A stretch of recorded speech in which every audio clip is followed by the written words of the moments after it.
نہیں ہے نیکیاں اعمال نامے میں میرے لیکن، نہیں ہے نیکیاں اعمال نامے میں میرے لیکن، شفاعت کا تمہاری ہے سہارا یا رسول اللہ، شفاعت کا تمہاری ہے سہارا یا رسول اللہ۔ زمانہ منتظر ہے تاریخ و خالص سے شعروں کا، زمانہ منتظر ہے تاریخ و خالص سے شعروں کا، چڑھا ہے کفر کا دنیا میں پارا یا رسول اللہ، چڑھا ہے کفر کا دنیا میں پارا یا رسول اللہ۔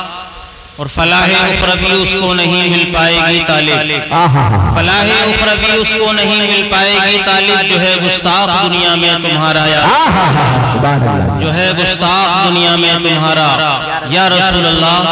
عزیزان ملت اسلامیہ، میں نے جس آیہ مقدسہ کی چند کلمات کی تلاوت کا شرف حاصل کیا ہے، اس کا ترجمہ یہ ہے، تحقیق رسول اللہ کی زندگی تمہارے لیے بہترین نمونہ عمل ہے۔ اگر ہم دنیا کے اندر کسی کی پیروی کرنا چاہتے ہیں، اللہ تعالیٰ نے انسان کی فطرت کے اندر یہ بات رکھی ہے، اس کے اندر اس کا یہ مزاج ہے کہ وہ کسی کے پیچھے چلتا ہے، وہ کسی کی پیروی کرتا ہے۔ جانوروں کے اندر یہ بات نہیں، ذی روح کے اندر، سارے ذی روح کے اندر یہ بات نہیں، صرف ذی شعور کے اندر یہ بات ہے، انسانوں کے اندر یہ بات ہے۔ ایک انسان ہندوستان میں پیدا ہوا، لیکن اتفاق یہ ہے تجارت کے لیے، معاش کے لیے وہ سعودی عربیہ چلا گیا، تو اگرچہ وہ بالکل پڑھا لکھا نہیں ہوتا، لیکن ٹوٹی پھوٹی عربی بولنا شروع کر دیتا ہے۔ اسی طرح سے کوئی امریکہ چلا جاتا ہے، پیرس و لندن چلا جاتا ہے، اگرچہ وہ اسکول نہیں پڑھا، انگلش نہیں جانتا، لیکن وہاں جا کر کے کچھ نہ کچھ وہ انگلش بولنے لگتا ہے۔ کیا وجہ ہے؟ وجہ یہ ہے کیونکہ انسان کی فطرت کے اندر تقلید رکھی گئی ہے، انسان کی فطرت کے اندر، اس کے مزاج کے اندر پیروی رکھی گئی ہے، یعنی انسان اس بات کا خوگر ہے، اس بات کا عادی ہے کہ وہ کسی کے پیچھے چلتا ہے، کسی کی پیروی کیا کرتا ہے، جس ماحول میں رہتا ہے، جس جگہ رہتا ہے، وہاں کے ماحول میں اپنے آپ کو ڈھال لیتا ہے اور کسی نہ کسی کے پیچھے چلتا ہے۔ لیکن جانوروں کے اندر یہ بات نہیں ہے۔ ایک جانور، بکری کا بچہ، بکری کا بچہ ہمارے یہاں پیدا ہوا، وہ بکری کا بچہ ہمارے ہندوستان میں رہتا ہے، تو جو غذا اس کی یہاں پر ہے، اگر وہ اس بکری کے بچے کو کوئی شوقین سعودیہ عربیہ لے جائے، امریکہ لے جائے، تو وہاں جا کر کے اس کی بولی نہیں بدلے گی، اس کی غذا نہیں بدلے گی، اس کی غذا جو ہندوستان میں ہوتی ہے وہی وہاں پر بھی اس کی غذا ہوگی، جو بولی اس کی یہاں پر ہوتی ہے وہی بولی امریکہ میں بھی ہوگی، وہی بولی سعودیہ عربیہ میں بھی ہوگی۔ لیکن یہ انسان ہے، ہندوستان میں رہتا ہے، تو ہندوستان والی جیسی بولی بولتا ہے، بنگلہ دیش چلا جاتا ہے وہاں کی بولی بولتا ہے، سعودیہ عربیہ چلا جاتا ہے عربی زبان بولنے لگتا ہے، امریکہ چلا جاتا ہے انگلش بولنے لگتا ہے۔ خلاصہ کلام یہ ہے کہ اللہ تبارک و تعالیٰ نے انسان کی فطرت کے اندر یہ رکھا ہے کہ یہ کسی کی پیروی کرے، کسی کے پیچھے چلے۔ تو اب سوال یہ ہے پیچھے کس کے چلے، کس کی پیروی کرے؟ تو اللہ تبارک و تعالیٰ نے اسی سوال کا جواب قرآن مجید میں دے دیا، لَقَدْ كَانَ لَكُمْ فِي رَسُولِ اللَّهِ أُسْوَةٌ حَسَنَةٌ۔ اے لوگو، رسول اللہ کی زندگی تمہارے لیے بہترین نمونہ عمل ہے، اس لیے کہ تم پیروی کرو گے، تمہارے مزاج کے اندر، تمہاری فطرت کے اندر، تمہاری سرشت کے اندر میں نے یہ رکھ دیا ہے کہ تم کسی کے پیچھے چلو گے، لہٰذا تمہیں چلنا ہی ہے تو اس کے پیچھے چلو جس کے ہاتھوں کا یہ عالم ہے کہ ڈوبے سورج کی طرف اشارہ کر دیتے ہیں تو واپس آ جاتا ہے، چمکتے چاند کی طرف اشارہ کر دیتے ہیں تو دو ٹکڑے ہو جاتا ہے۔ اگر پیچھے چلنا ہی ہے تو اس کے پیچھے چلو جس کی انگلیوں کی گہائیوں سے پانی کے چشمے نکل جاتے ہیں، اگر چلنا ہی ہے تو اس کے پیچھے چلو جو سید کائنات ہیں، چلنا ہی ہے تو ان کے پیچھے چلو جو سارے نبیوں کے سردار ہیں، ان کے پیچھے چلو جو افضل الخلق ہیں، ان کے پیچھے چلو جنہوں نے کہہ دیا انا سید ولد آدم، میں سارے اولاد آدم کا سردار۔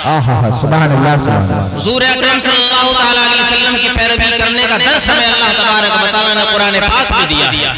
عزیزان ملت اسلامیہ، حضور سرور کونین صلی اللہ تعالیٰ علیہ وسلم کی ایک حدیث پاک میں آپ کو سناتا ہوں جو مشکاۃ شریف صفحہ نمبر 435، سطر نمبر 6، 7، 8، 9، 10 کی بڑی پیاری حدیث ہے۔ عن ابی ہریرہ ان رسول اللہ صلی اللہ علیہ وسلم قال اتدرون ما المفلس؟ قالوا المفلس فينا من لا متاع له ولا درهم۔ فقال ان المفلس من امتی من یاتی یوم القیامت بصیام وصلاة وزکاة ویاتی قد شتم هذا وقذف هذا واکل مال هذا وسفك دم هذا وشتم وضرب هذا فیعطى هذا من حسناته وهذا من حسناته الى آخر الحدیث. ترجمہ یہ ہے ایک مرتبہ آقا کریم صلی اللہ تعالی علیہ وسلم نے صحابہ کرام سے پوچھا اے میرے صحابہ جانتے ہو مفلس کون ہے؟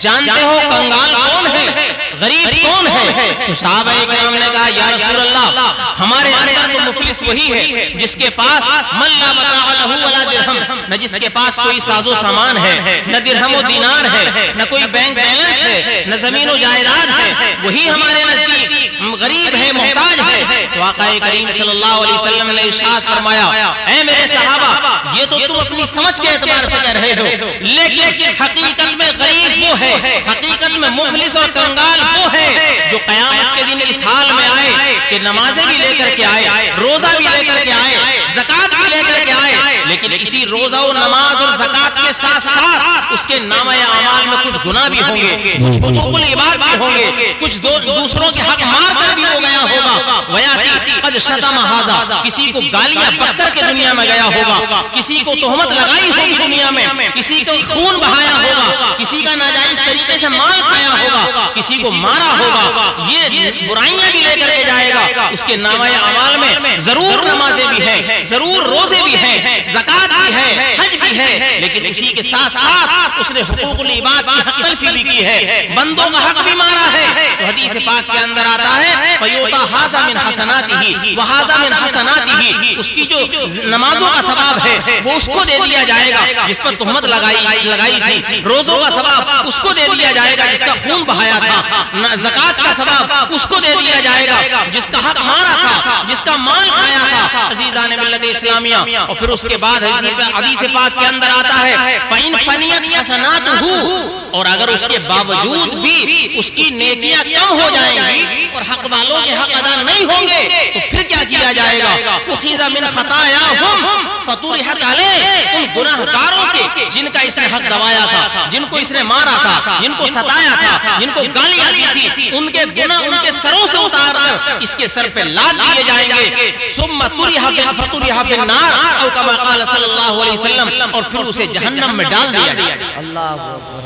عزیزان ملت اسلامیہ، اس حدیث پاک کی اگر تشریح کی جائے تو بہت وقت صرف ہو سکتا ہے. خلاصہ کلام یہ ہے، اس حدیث کی مختصر تشریح یہ ہے کہ اگر ہم نمازیں ادا کریں، روزے رکھیں، حج اور زکوٰۃ ادا کریں تو اسی کے ساتھ ساتھ یعنی ہم اللہ کے حقوق ادا کریں تو بندوں کو بھی حقوق ہمیں ادا کرتے رہنا چاہیے. کیونکہ ایسا ہو سکتا ہے کہ ہم حقوق اللہ تو ادا کر کے گئے لیکن حقوق العباد میں گرفتار ہو کے چلے گئے تو ساری ہماری نمازیں، ہمارے روزے، ہمارا حج، ہماری زکاتیں کہیں ایسا نہ ہو کہ سب ان کے حوالے کر دیے جائیں اور ہمارا جو ثواب تھا سب ادھر ٹرانسفر کر دیا.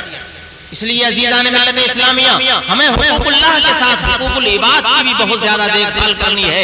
ایک حدیث پاک کے اندر آتا ہے، حضرت ابو ہریرہ رضی اللہ عنہ راوی ہیں، مشکاۃ شریف کے اندر یہ حدیث ہے، صفحہ نمبر 440، سطر نمبر 21، 22، 23، 24 اور 25 کی یہ حدیث ہے. حضرت ابو ہریرہ اس کے حدیث کے بھی راوی ہیں، فرماتے ہیں کہ رسول اللہ صلی اللہ علیہ وسلم نے ایک مرتبہ ارشاد فرمایا من یاخذ عنی ہؤلاء الکلمات، کون ہے جو مجھ سے یہ کلمے لے جو میں بیان کرنے جا رہا ہوں اور ان پر عمل کرے یا ان کو سکھائے جو ان پر عمل کرے، یا تو خود عمل کرے یا ان لوگوں کو سکھائیں، ان لوگوں کو بتائیں جو ان باتوں پر عمل کریں.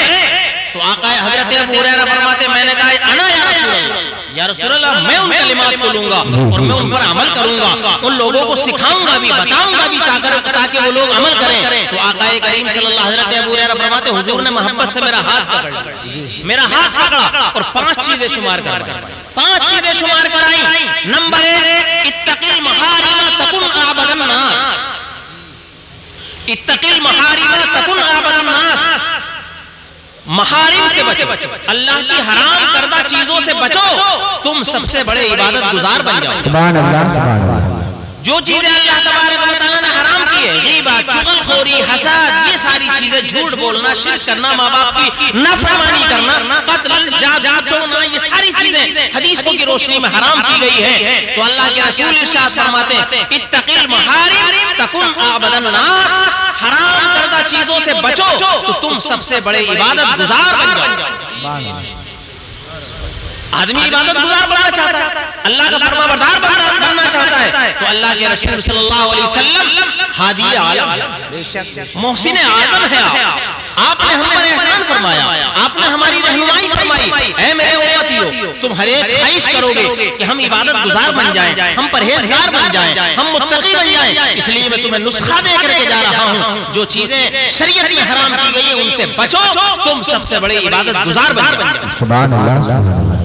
اور دوسرے نمبر پہ ارشاد فرماتے ہیں آقا صلی اللہ تعالی علیہ وسلم وَرْضَى بِمَا قَسَّمَ اللَّهُ لَكَ تَكُنْ أَغْنَى النَّاسِ، جو اللہ نے تمہاری تقدیر میں لکھ دیا، جو اللہ نے تمہارے لیے تقسیم فرما دیا ہے اس پہ راضی رہو، سب سے بڑے مالدار بنو۔ سبحان اللہ سبحان اللہ۔ کون نہیں چاہتا ہے مالدار بننا؟ کون نہیں چاہتا ہے لاکھ پتی کروڑ پتی ارب پتی بننا؟ ہر ایک چاہتا ہے، لیکن اب ایک الگ چیز یہ ہے کہ ارب پتی بننے کے لیے، مالدار بننے کے لیے حلال و حرام تو نہیں دیتے۔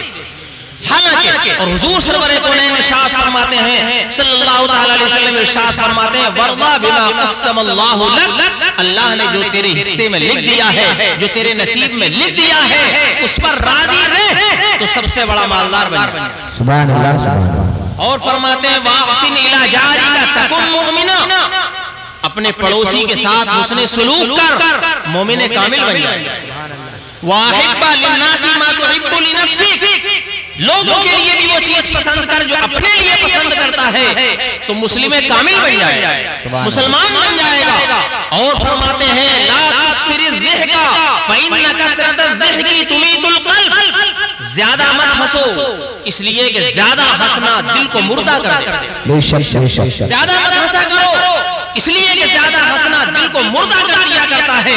یہ آقا کریم صلی اللہ علیہ وسلم نے 5 نسخے بیان فرمائے ہیں، 5 ہمیں ہماری رہنمائیاں 5 انداز میں فرمائی ہے۔ اگر آقا کریم صلی اللہ علیہ وسلم کی یہ ایک طویل حدیث ہو گئی، ایک مختصر سی حدیث پر اگر عمل کر لیا جائے عزیزان ملت اسلامیہ، یہی اس حدیث کا پوری حدیث جو ہے اس کا ایک ٹکڑا جو ہے احسن الی جارک تکن مومن، اپنے پڑوسی کے ساتھ احسان کرو، اپنے پڑوسی کے ساتھ بھلائی کرو تو تم مومن کامل ہو جاؤ گے۔ اگر اسی ایک نسخے پر، اسی حدیث پاک کے ایک ٹکڑے پر اگر عمل کر لیا جائے تو پوری دنیا کے اندر سے دہشت گردی جنگ کا خاتمہ ہو جائے گا، پوری دنیا کے اندر سے فرقہ پرستی اور جنگوں کا خاتمہ ہو سکتا ہے۔ لیکن عزیزان ملت اسلامیہ حضور سرور کونین صلی اللہ علیہ وسلم کے فرامین پر وہ لوگ تو عمل جب کریں گے جب پہلے ہم تو کر لیں، ان کا کلمہ پڑھنے والے تو ان کے فرامین پر عمل کر لیں، جب ان کا کلمہ پڑھنے والے نعرہ تکبیر یا نعرہ رسالت یا رسول اللہ کے نعرے بلند کرنے والے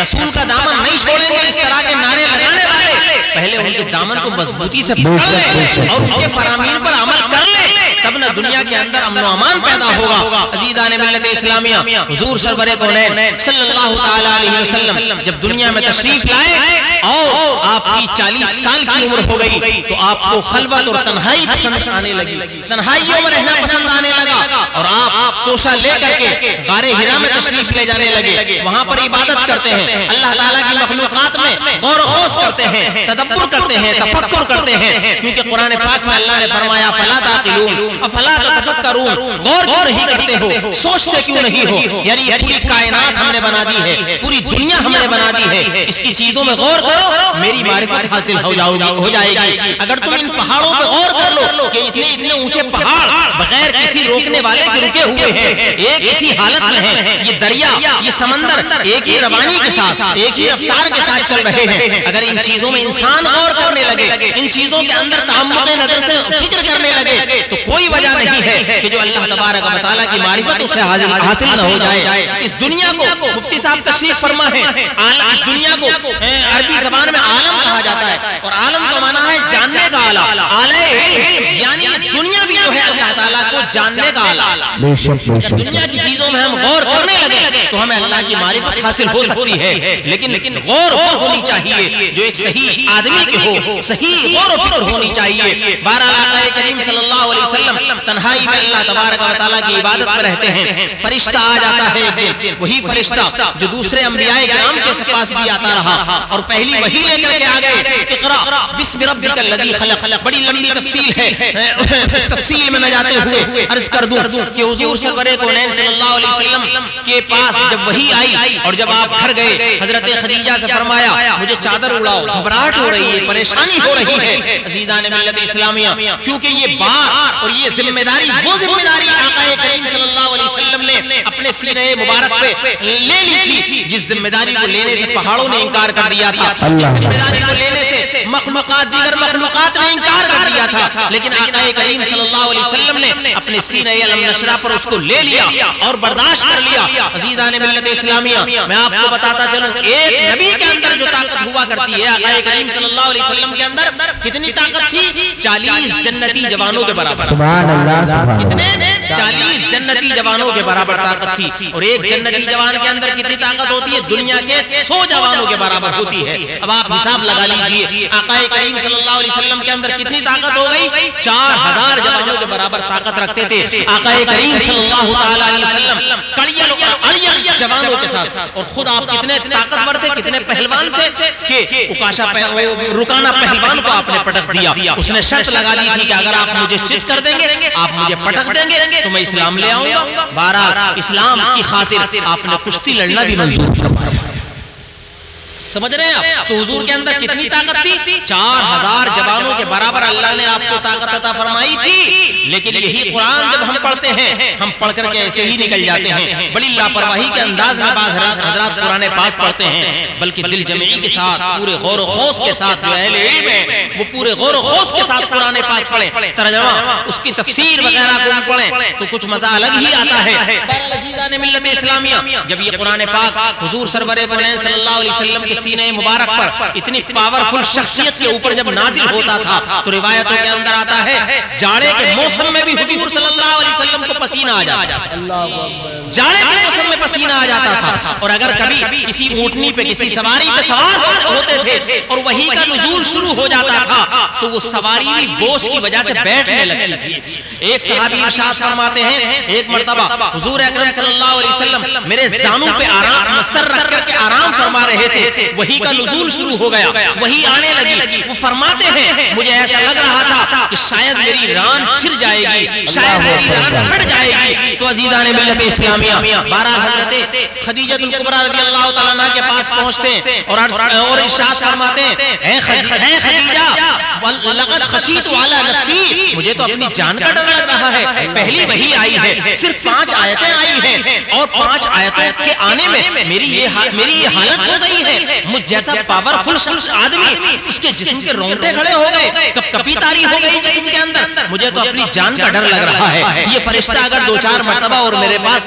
وہی لے کر کے آ گیا تو کہیں ایسا نہ ہو میں دنیا ہی سے چلا جاؤں. تو عزیزان ملت اسلامیہ، بیوی ہو تو ایسی حضرت خدیجہ جیسی. حضرت خدیجہ ارشاد فرماتی ہیں کلا واللہ ما یخزیک اللہ ابدا، اللہ کی قسم ہرگز نہیں، اللہ آپ کو کبھی ذلیل و رسوا نہیں کرے گا، اللہ آپ کو رسوا نہیں کرے گا، اللہ آپ کی شان بڑھائے گا. اس لیے کہ انک لتصل الرحیم، اس لیے کہ آپ کو رشتہ داری کو جوڑ دے. سبحان اللہ سبحان اللہ. نعرہ تکبیر، نعرہ رسالت، نعرہ حیدری، نعرہ غوثیت. حضرت علامہ طالب حسین صاحب مصباحی زندہ باد زندہ باد. ماشاءاللہ.